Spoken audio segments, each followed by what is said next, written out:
नमस्कार बंधुगण, आपण समस्त को ओडिया ज्ञान यूट्यूब चैनल रे बहुत बहुत स्वागत। बंधुगण, विवाह एक पवित्र बंधन जहाँकि संसार नियम अटे।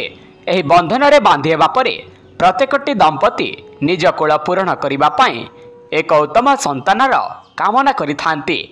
तेबे उत्तम संतान प्राप्ति पाई शास्त्र रे बहुत नियम रही।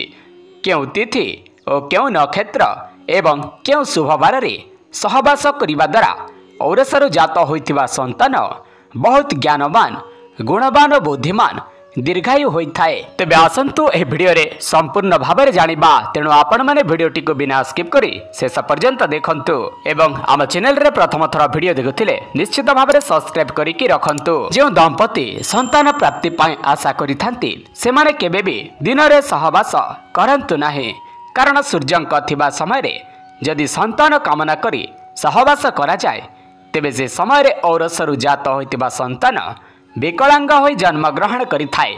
शास्त्र नियम अनुसार स्त्री सह सहवास राति 11 4 जाए करबा उचित। एही समय को बहुत शुभ समय बोली मना जाई थाए।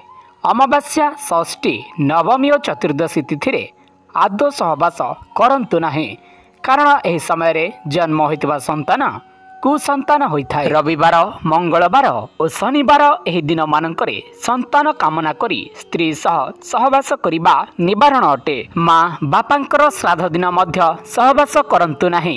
एहा छड़ा ग्रहण लागिथिबा दिन मध्य संतान कामना करी सहवास करंतु नाही, जहा द्वारा कि आपणक औरसर जन्म होइतिबा संतान अल्प आयु और भ्रूणहीन होइकि जन्म होइथाए। निजर जन्म नक्षत्र ठारू सप्तम नक्षत्र चालुथिबा समय स्त्री सहवास निषिद्ध अटे। उत्तम गुणवान और ज्ञानवान संतान पाई उत्तम नक्षत्र हेउछि श्रवणा, हस्ता, अनुराधा, स्वाति, उत्तरा, फाल्गुनी, धनिष्ठा, मूला, रोहिणी।